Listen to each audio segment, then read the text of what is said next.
Years ago, when I was graduating with my PhD, I had the opportunity to sit and visit for just a few minutes with the university president. And he was just making small talk. It was kind of an exit interview, but there was no real serious discussion about too much. And he said, "Well, I hope you learned something while you were here." And I said, "Oh, yes, sir, I certainly did. I've been here 4 years. Actually, if you count writing my dissertation, 5. Right? And I think I learned a great deal during those 5 years. I'm not sure the university did." And he said, "What did you just say?" And I said, "Well, I know I learned a lot, but did the university learn anything in the last 5 years?" And he looked at me and said, "Why are you saying that?" Well, I said, I see the professors that teach.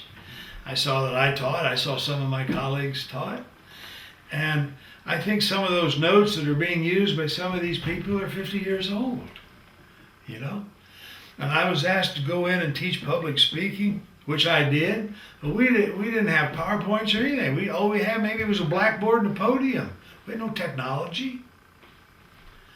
You know, I think the institution can learn too. And here's what he said to me. He said, "You know, Bill, I don't know whether we did or not either. And I'm supposed to know. And I'm going to find out."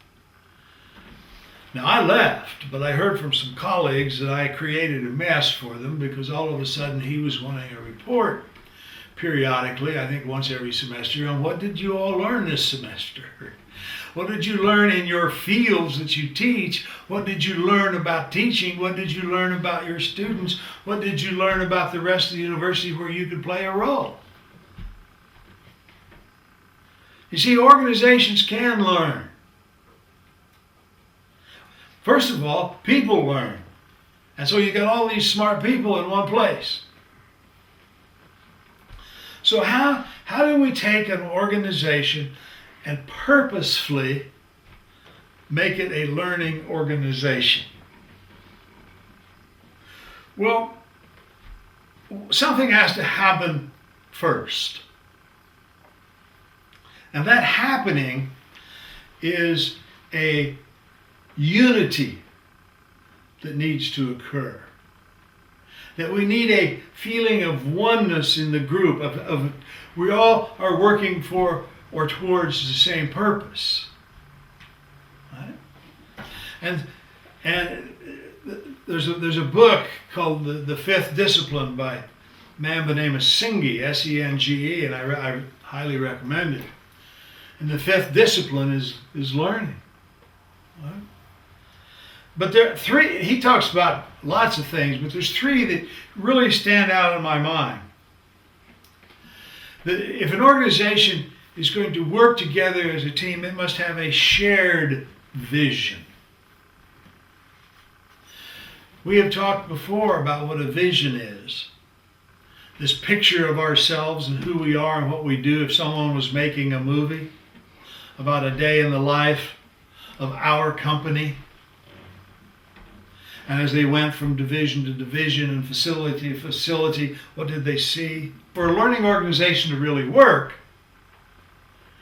we need to have, as much as possible, a shared vision. Now, a shared vision comes from within and up. That doesn't mean that the CEO and the board of directors do not have powerful input into the plan. They certainly do. But you can't call it a shared vision if it is 100% imposed upon you. That's not a shared vision. All right? At all. That's somebody's vision that was just dumped on us. So what we want to do is to build the vision where all of us are in the same track. We're working towards the same thing. I spent 20-some years in Alaska. I've seen a lot of dog sleds. And I'm always impressed with that leader dog out there in front. There's a funny saying up there that the view only changes for the lead dog. And I won't go any further than that. But those dogs are all pulling in the same direction. Now their harnesses make that happen. But they have the same vision. That's running. They are born to run. It's in their genes. And that lead dog is trained and knows it's in her genes where she wants to go. And they work together as a team. All right? So that has to happen. The other thing that is extremely important is that the people in the organization have to have a sense of shared values. In my classes that I teach, I ask my learners to make a list of the 15 or 16 or 18 of the most important things in the world to them. What do they really value the most? What do they value? Now, not just material things. You could link all those in one and say material things, right? If you want to. Consumer products that I'm going to throw away. That could be one if you want to. But what is it? And we get this list. And without a doubt, out of those 15 things, I'm telling you, 10 or 11 of them are going to be the same. They're going to be on the list of everybody.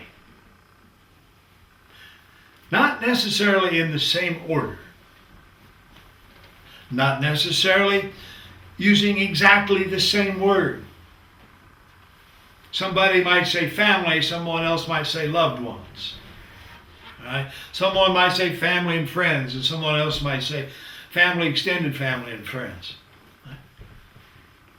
But we get that list, and they're the same. And then you ask them to do the same thing about work. What do you value about work? And we get that list. It gets difficult with but the personal one. What do you value in your life? We have a list there of 15. I tell them to get rid of 5 of them. Just save 10. And they'll do that, and it's not easy, you know. And then I say, okay, 5 more gotta go. I want you left with the 5 most important things in your life. And so they do that. And I ask them, how much time and effort do you commit to these 5 things? And very often, it's not very much. And I'll give you an example. And this isn't one of the most important things in my life, but it's something I absolutely love to do. Is to fish with a fly rod and a dry fly that floats on top of the water. I absolutely am ecstatic when I get to do it. I love it. I haven't done it in 15 years. 15 years since I held a fly rod in my hand. I'm embarrassed to say that, but it's the truth. Right? Now there's a conflict between values. I'll have people say, we value our family. Man, that's always first.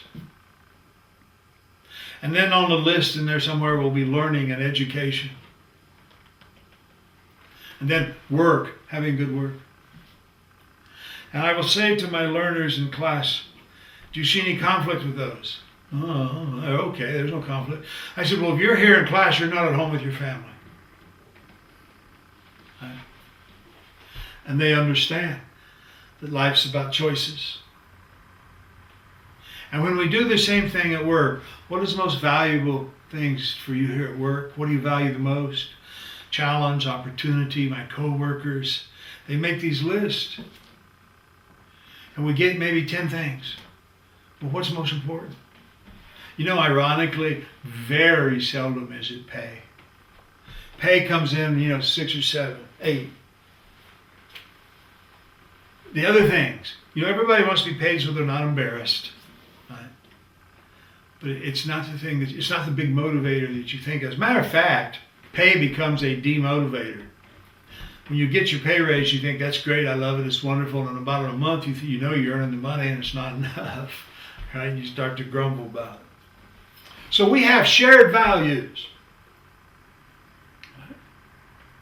And then we have, as a result of this vision, and as a result of these values, we build a mental model of who we are and what we're doing.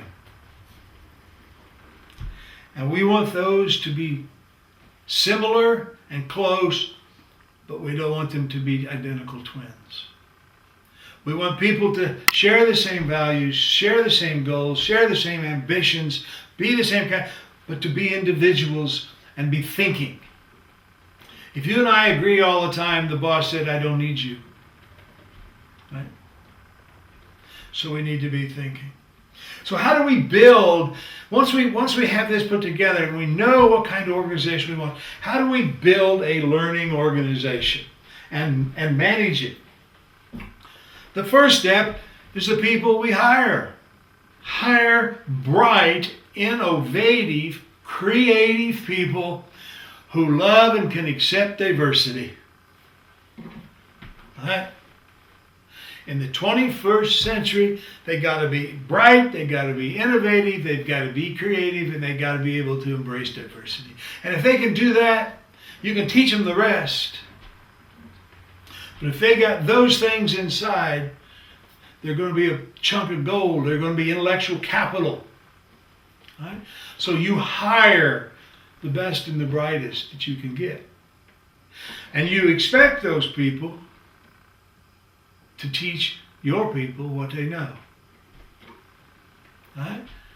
They add to the body of knowledge of your organization. Number two, look at your orientation of new employees. What is it? There's the restroom, here's where you hang your coat, there's where your time clock is. I'm telling you, orientation should never stop. There should be continual orientation in your company because the world is continuing to change. It's different than when you hired those folks. There should be continual orientation for everyone in the place, including the 20-year veterans. Because it's different. You don't want your company to be like a university campus. We live and work on university campuses in silos. The history department has no idea what they're doing over in biology. And the physics people don't know what they're doing over in speech ed. There's not silos. Well, your companies can't operate that way. There needs to be a shared orientation of what's going on everywhere in the market, in the company, in the competition, in your place. So the whole organization is learning.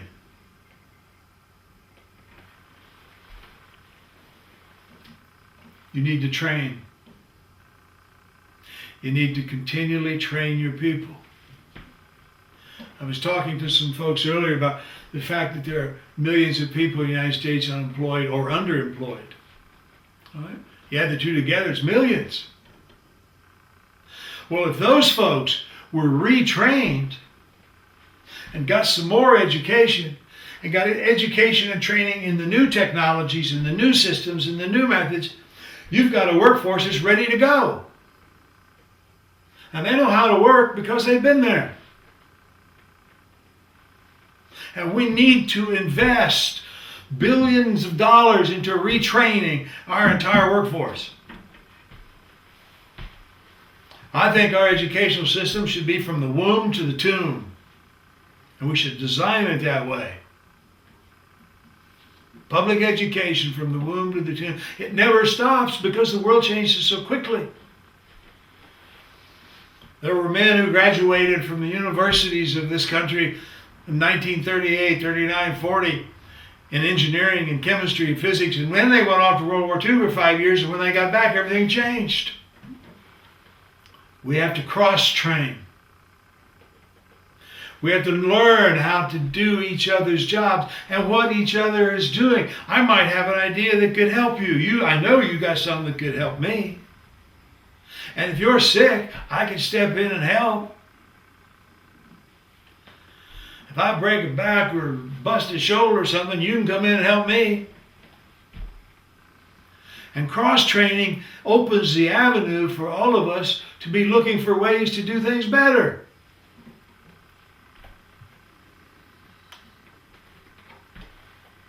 We need to send people back to school, into higher education. We need to take our employees and put them in the technical college if that's what would help them, or put them in a community college if that's what we need. We need to get them into the university system. And by the way, the tuition reimbursement is a good idea, but I'll tell you what's even better is tuition advancement. You say to the student, if you go pay tuition and take this class, I'll reimburse you if you get a C or above. And the guy's sitting there with a wife and 3 kids and he can barely pay the rent. He didn't have $1,000 to pay for a class. And buy the books, maybe he's up to $1,500. He didn't have it. Advancing the money. And now if he makes less than C, take it out of his paycheck over 4 or 5 months. We need to be sending people back to school and help them pay for it. The whole nation does. We need then, once we learn all of this, is to learn from one another. I think the most important person in a corporation should be the corporate librarian. I said that in a speech in Fond du Lac, Wisconsin one time, and this little lady sitting in the back of the room having lunch said, "Yes!" And she was the city librarian. Finally, somebody recognizes us, she said. But I'm serious. There is so much knowledge in every organization that needs to be shared. It needs to be captured, the history of the company, and it needs to be shared. There's a company in this USA, I think it's Buckman Laboratories. I hope I have the name right. I'm not sure I do, but I think that's it. They have a system where they have a corporate history, and what this company does, if I have the name right, is they make the chemicals that you put in paint that gets the paint to stick to things. Isn't that interesting? We never thought about that, did we? We thought about the color of the paint. But what gets the paint to stick? There's a chemical that does that. And this laboratory is the leader manufacturer and researcher into this. And they have a system where they keep a record of any problem that occurs anywhere in the nation where they sell their stuff. So if the same problem shows up somewhere else, all they got to do is click on the computer. And there was an instance that I read about where a guy, I think he was up in Norway someplace, or Finland, up there in the Baltics, North Atlantic, the paint on one of the motors on a boat, outboard motor, was chipping off. And they couldn't figure out what the problem was. They got the answer from the people over in Hong Kong who had the same problem and who had figured out how to solve it in their laboratory there. And they didn't take them a year, they got it in about a week. And that's what we all need to be doing, is building this corporate knowledge, this organizational knowledge. We have it in our families. We pass it down orally in our families. We need to be doing it in our businesses. We need to teach each other. We need an intranet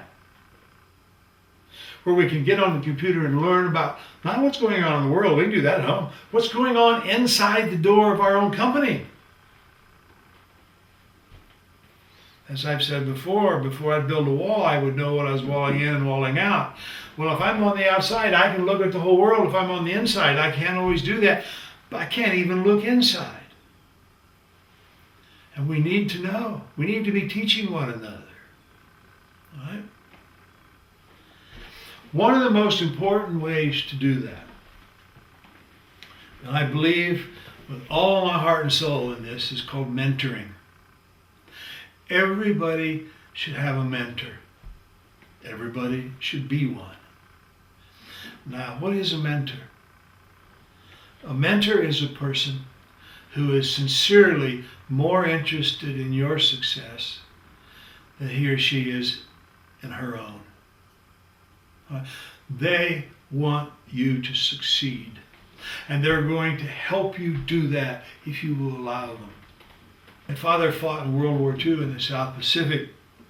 He came home to Central Illinois, became a state policeman, and in 1951 in February was shot and killed in the line of duty, 6 miles from the house. I was 8 years old. My brother was 6.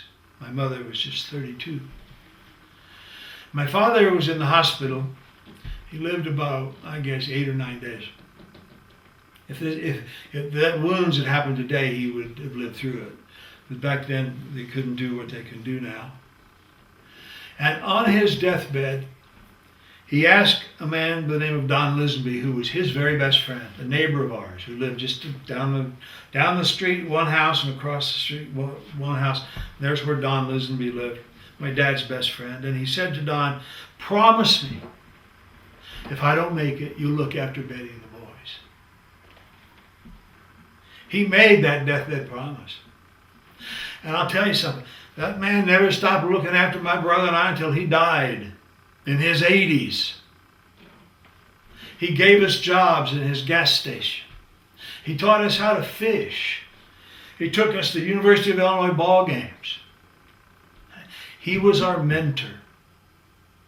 And we went to him for advice about work, about marriage, about children, about money.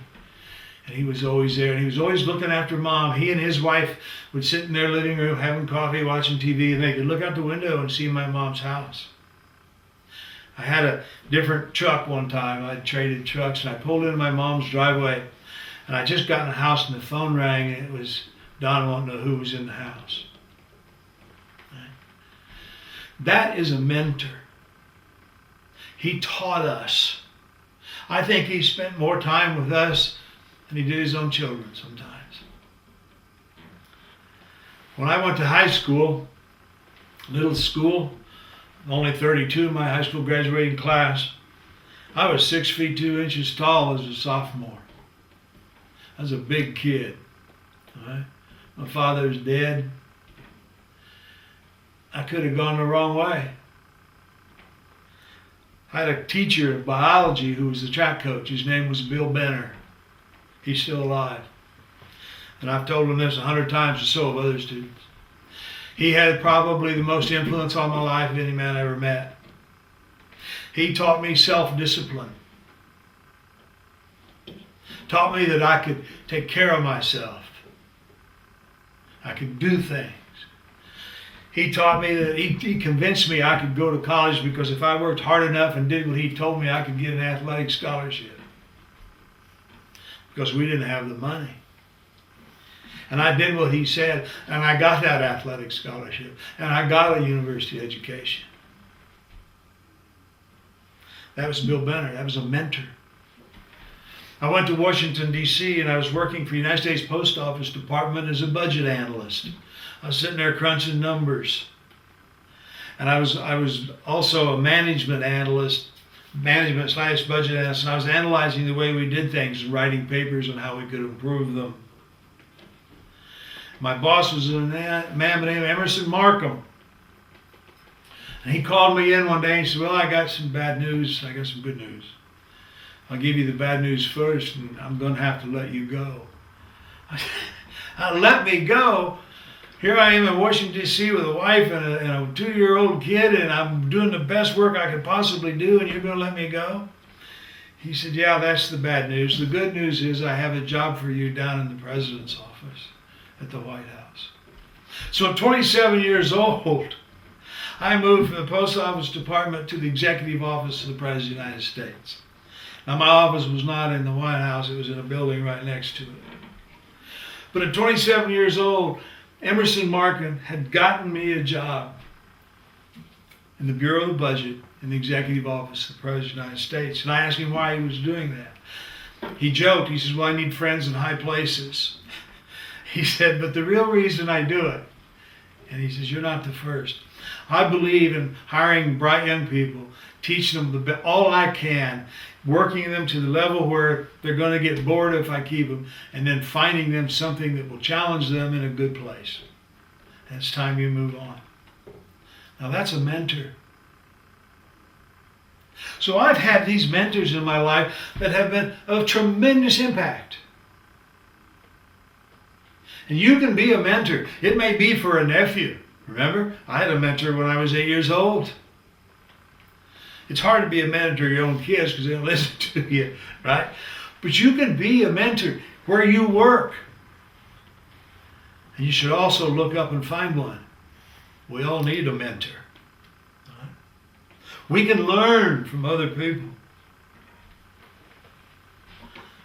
Be a mentor. Have a mentor. Learning organizations have plans to learn from vendors. You know, a salesman come in to see you and always inviting you to go out for dinner. Well, I got a different approach. You take them out for dinner and you ask them a bunch of questions about what's going on in the industry. What are your competitors doing? Buy them a few drinks. They'll rattle on. They're glad to have somebody else pay. And you'll learn a lot from these salespeople. Send out your employees and check on your competitors. What are they doing in their stores? Listen, read the journals, get their advertising material, watch, learn from your competitors. Formally, I don't mean just accidentally, have a program to do it. Do the market research, learn from your consumers. This is a paid ad. I do market research. I have a polling company. We do market research. I can tell you what your customers think. Do that. You need to know. I can tell you what they want, how they want their products improved, what they think of your product compared to the others and why. Learn from your trade associations. You can't learn everything by yourself. Join your trade association and learn. My best friend in the world is Google. Get on Google and learn. Learn from your government regulators. What's coming down the pike? What's going to happen in the Congress? Ask your trade association lobbyists, what's going to happen in the Congress to impact my business? And finally, what's going on around the world? You got to know. You absolutely have to know. But once you've done all of this, you have to have a program to share it, to teach it. Teach it to everyone that works for you. All right? Then you have built and you have developed a learning organization. And now you have the competitive advantage. Thank you.